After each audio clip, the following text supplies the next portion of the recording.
C'est déjà la 6e édition du Festival interculturel. Donc, le Festival interculturel en est à sa 6e édition. Donc, c'est un événement qui est rassembleur pour la ville de Pincourt et pour toute la région de Vaudreuil-Soulanges. C'est un événement qui se déroule suite à l'action de notre politique de développement social. Donc, c'est pour exprimer, augmenter l'appartenance de toutes les citoyennes et citoyens à la ville de Pincourt. Pincourt est une ville très chaleureuse et accueillante pour les personnes qui déménagent ici, notamment les immigrants. Ce sentiment est reflété par le maire Cardinal et les membres du conseil municipal. Notre comité interculturel est le seul dans notre région. Et plus de cela, nous sommes chanceux d'ailleurs d'avoir une bonne équipe de bénévoles enthousiastes et prêts pour accomplir nos objectifs. Dans le fond, le Festival interculturel, son but, c'est vraiment de faire connaître un peu qu'est-ce qui se passe dans les maisons des autres, chez les personnes qu'on connaît moins et qui viennent d'ailleurs. Donc, tout au long de la journée, il y a des prestations qui vont avoir lieu sur notre scène. Puis ça va culminer à 19h avec la prestation d'Ilam, un Sénégalais qui a un style plus blues, qui va jouer à 19h. Puis, tout au long de la journée, les gens, ils peuvent fréquenter les kiosques qui sont sur notre site.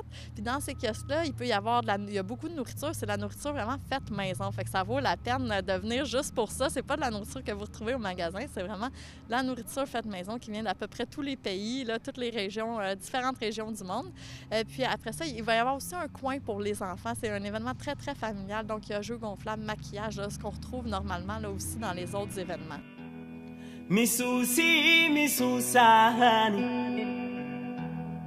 mijabi, mijabani.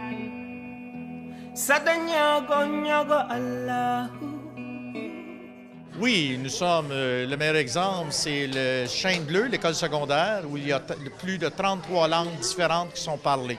Donc, sur le territoire de Pincourt, de plus en plus, c'est une ville qui regroupe différentes diversités. Donc, maintenant, on peut prétendre à Pincourt qu'on a une diversité culturelle. Je pense que le plus remarquable de cet événement-là, c'est le contact que les festivaliers y ont avec les exposants. Parce que les gens, ils viennent puis ils ont des questions au fond d'eux qu'ils n'oseraient pas nécessairement poser ou qu'ils ne savent pas à qui poser. Puis là, on voit vraiment là, dans l'échange qu'ils vont plus se permettre. S'il fait beau dehors, la personne leur sert un thé. Fait que c'est facile après ça, là, quand les gens ils ont des questions. Puis je pense que c'est cet échange-là là, pour nous qui est le plus précieux, le plus important. On veut que les gens puissent se parler dans l'ouverture puis qu'il y ait des échanges puis une compréhension mutuelle entre nos citoyens. Là. Tout d'abord, c'est les citoyennes et citoyens de Pincourt qui participent. Et ce qui est remarquable d'année en année, de plus en plus de citoyens autres que des ethnies sont présents à l'événement.